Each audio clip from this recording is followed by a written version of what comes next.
Advantages of preventive maintenance.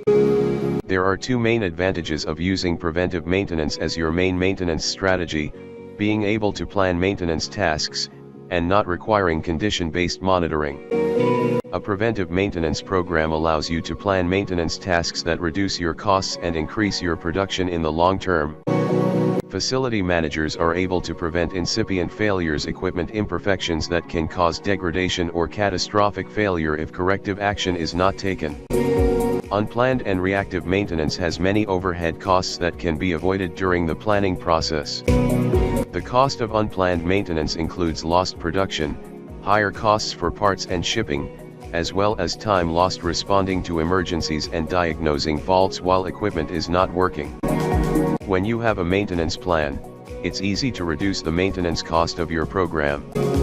Equipment can be shut down to coincide with production downtime. Prior to the shutdown, any required spare parts, supplies, and personnel can be gathered to minimize the time taken for a repair.